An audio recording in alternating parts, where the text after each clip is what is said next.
คอยพูดเลยแล้วตัวนี้น่ะน่ะ ยังมีผู้เคสแค้นเลยถึงชาวว่ามาเยอะฝันเยอะแบบมันจะมืองำเขากองข้ากับทักทายสบายดีพี่น้อง FC ทุกคนมื้อนี้ตื่นแต่เช้ามาเฮากับสิพาทุกคนเมื่อบ้านห้วยเด้อพี่น้องมื้อนี้เมื่อเย็บเพิ่นหญ้าทุกคนเป็นแนวเลิกไปติดตามนำกันพี่น้องเฮาสิเมื่อเย็บเพิ่นหญ้าแล้วนะทุกคนนะงานของเฮาในมื้อนี้ถือมอนถือชนะถือแพร่ไปสมมาผู้หญ้าพร้อมทุกคนไปทีมงานเฮาขึ้นรถลงไปเด้อเด้อฮอนเด้อจะมาอย่างนั้นเพิ่นเป็นควายค่ะเพิ่นเป็นแม่ค่ะบ่จิตก็ตื่นแล้วนะบุกมันลุกรถนะแม่ควายก็มีได้ไม่มีไว้นะเป็นอัดเมื่อเย็บเพิ่นหญ้าพี่น้องเอ้ย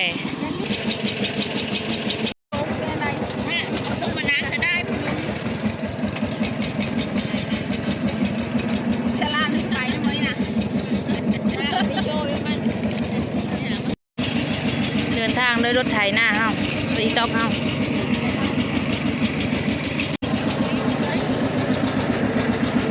ไป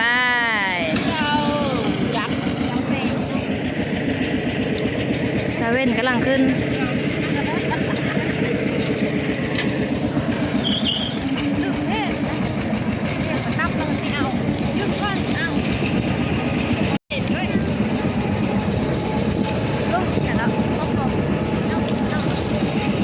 แวะเติมน้ำมันก่อนอันนี้คือเฮือนในนะพี่น้อง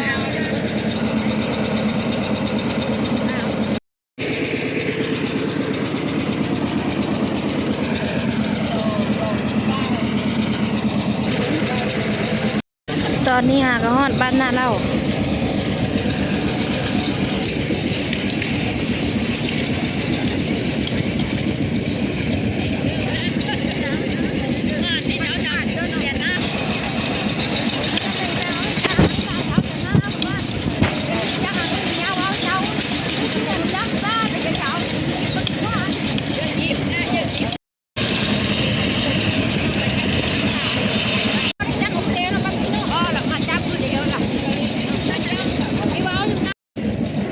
นี่โคข้าม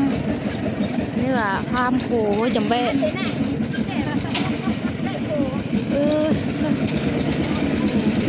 รถใหญ่กับโล่งทางนั้นนะทุกคน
เปิ้นยางไปหน้า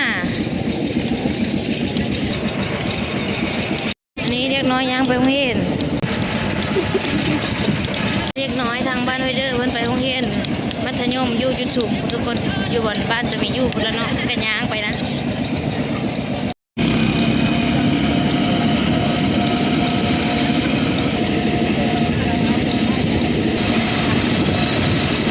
นี่มาทางแวะเข้าแล้วทุกคนนี้แหละทางบ้านห้วยเด้อละนี่นะนี่กับป้ายทางเข้าบ้านนี่ก็โคข้ามโวย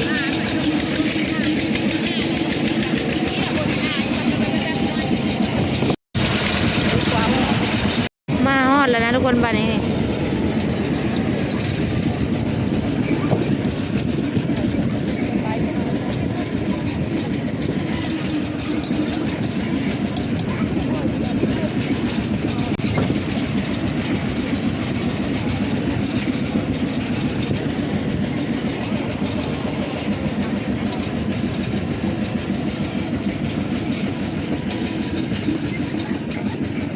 นนี้โรงเรียนประถมบ้านห้วยเด้อ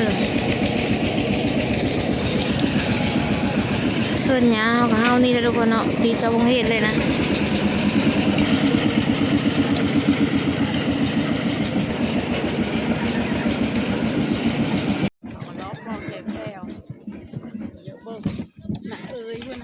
หมดแล้วจ้า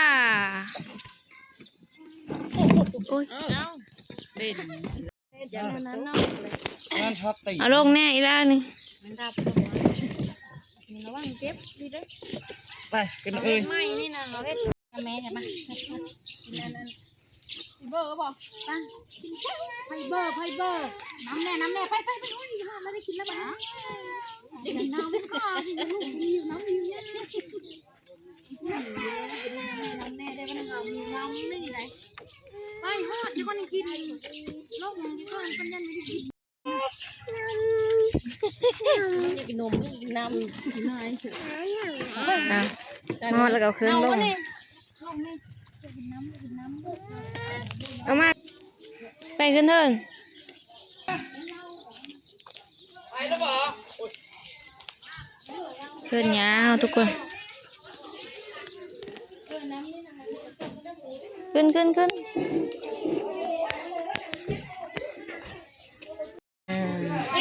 โอ้ยถือเกลือขึ้นเดินสิลูกนอนอยู่เกลือกับมีทอดกินแน่ขนมนะกินแน่โอ้ยพี่มันน่ะตัวเยอะไปซื้อไปบ่ไปบ่ กันเอ้ยกินน้ำละวะ ไผ่ดักต้องอยู่ใต้เนี่ยเราไผ่ดักได้ดูมันต่อยพวกนั้นอ่ะบ้านพุทธแล้วก็งมในแกน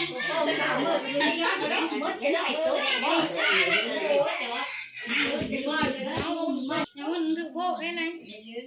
น้ำกับไม่เปิดมาบอกน้ำแข็งเลยน้ำเลยน้ำน้อยหมดน้อยเลย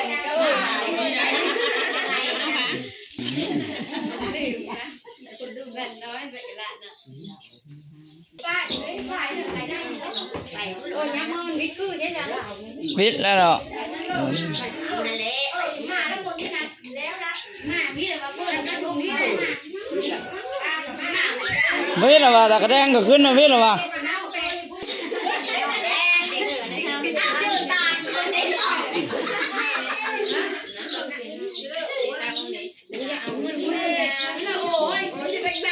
น่าโอ้นี่เจอกับพระเอาแล้วรถสองคนนั่นกะเอาห้ามเดียวรถสองคนนั่นกะ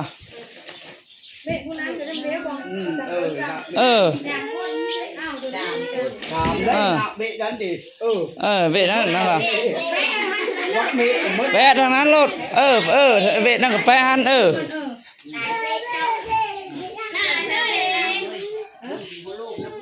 เงินเยอะกันแม่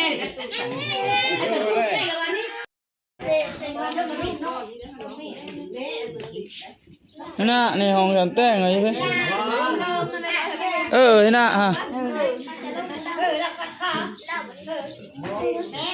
ไปซื้อขนม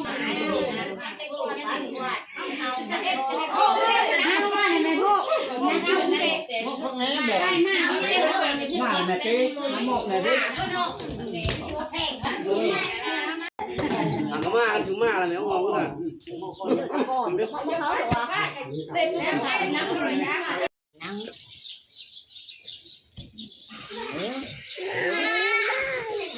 โอ้ยแกข้าวต้มเลยมิ โอ้ยน่ะเพิ่งแกกระต้มเลยเฮ้ยล่ะ มาพี่มาไม่แก น่ะแกแล้วตัวนี้น่ะมาแก นอนนี่ก็พอเป็นน้ำนี่ก็เจ้าถึงเฮือนเนาะไปหาเงินหาคำมาเจ้าถึงเฮือนแล้วมาเขาเม่เนาะนี่ก็ปีนได้เห็นคือเก่าได้เอาเม่แล้วตัวเจ้าเก่าก็มาปลูกตั้งแต่งนี่ก็ไฟเป็นนี่มันก็เราตั้งดำไฟดำตั้งแก้วค่อยพูดแล้วให้เจ้าตั้งเหตุแต่นี้เมื่อหน้าให้ได้แต่ทิ้งดีๆโทษหายมาผ่านม่านหายมาเบ็ดยังมีผู้เคสแค้นและถึงชาวว่ามาเยอะฝันเยอะแบบมันจะมืองับเขากวางข้าวมูทืนมือมันจะมือคือปัญญาเวทชันดอน พี่เฮ็ดจะได้ท้องคนโลงจะได้ทึกให้แข็งชิงฟ้ากาชิงกระวิดให้เจ้ายืนยาวเท่าเศษที่เฮ็ดจะได้3 เช้าจู้ผมงอก3 โชคจู้ผมขาวให้เจ้ายืนยาวเก้าก็หัวพันชาได้กินทุกปักเก่งเนี่ยมากินแห้งเวลาให้ได้มากินข้าวกาดน้ำลายให้มากินคือความขาวเมื่อให้ลูกหลานได้พ้นเวลาเบ็ดข้าวเขากินข้าวเขาโอ้โหโอ้โหเวลานี่นะ เราเป็นผู้สาวเด้อเด้อมันพอก็เด้ออยู่นี่เด้อ เอาเขาพูด มาเป็นเล็กอันนี้จะล้านน่ะบางลูกมันกายเนาะเฟ้อมัน กัดให้กัดมาแล้วก็พูดกินก่อนมันเปิ้ล มาฮอดให้เป็นชาติเลยก็ง่ายได้ตายอยู่เปล่ามีใจจังเลยอ้าวโอ้กูก็ทำได้กันจิ๊บอะไรพวกมาอ้าว ต้องมาลูก2 อันนะ จะคิวไปเชียงแหงกันติมาจากละลูกลูก ทั้งลูก มาไปแล้วขึ้นไปแล้วล่ะเขาดีไหนก็ได้มาเพราะมันให้เล่นแก่ลูกแก่หลานหรือเป็นตัวนี่ เข้าละเชื่อเข้า นี่ไงนี่นะมันใกล้ ชอบประกอบวันนี้ กับผู้เชี่ยวแล้วก็ต้นไม้ไม่ไหว ได้ถูกก็ดีแล้ว เมื่อนั้น ไว้จะกันเด้อไว้แบบ เอวคอยผู้เลี้ยวให้เจ้าตั้งเหตุแต่นี้มานาสร้างขึ้นมา มาในบ้านกัน มาแม่ฮัม โลกนี้การจะเว้น ยุมเต็งเด้ออย่าโม่เด้อยุมเต็งแหละมัน มาแม่ฮัม อันนี้ยานะทุกคน เป็นย่างเจ้าเลย ทุกกฎเข่งนะมันแห้งเวลาน้อยบ่น้อยมาเกิดเนี่ยหูไปเจ้าผู้เที่ยวทั้งไปเจ้าขี่มาพอกเมื่อวานเจ้าขี่มาพอดนอนรับกำลังกิน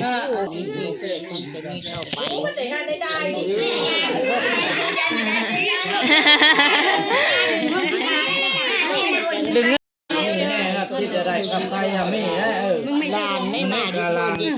มาเย่เพื่อนเย่ชาติแล้วก็เป็นยังผู้คุ้มใจ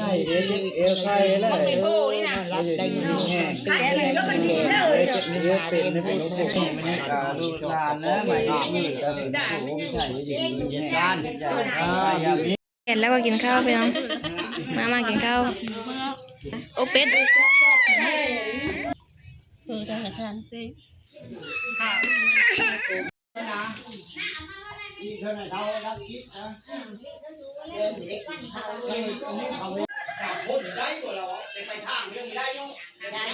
ก็ขึ้นรถเกียบเมื่อเมื่อทุกคนบัดนี้เดี๋ยวแล้วนะถ้าเอ้ย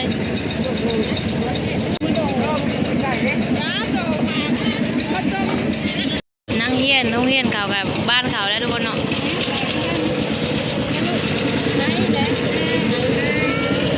สำหรับการไปเยี่ยมเพื่อนย้าก็สิประมาณนี้แหละพี่น้องเนาะมาฮอดนี้ขอจบคลิปลงเพลงตอนนี้ทุกคนแล้วพบกันใหม่วิดีโอหน้าพี่น้อง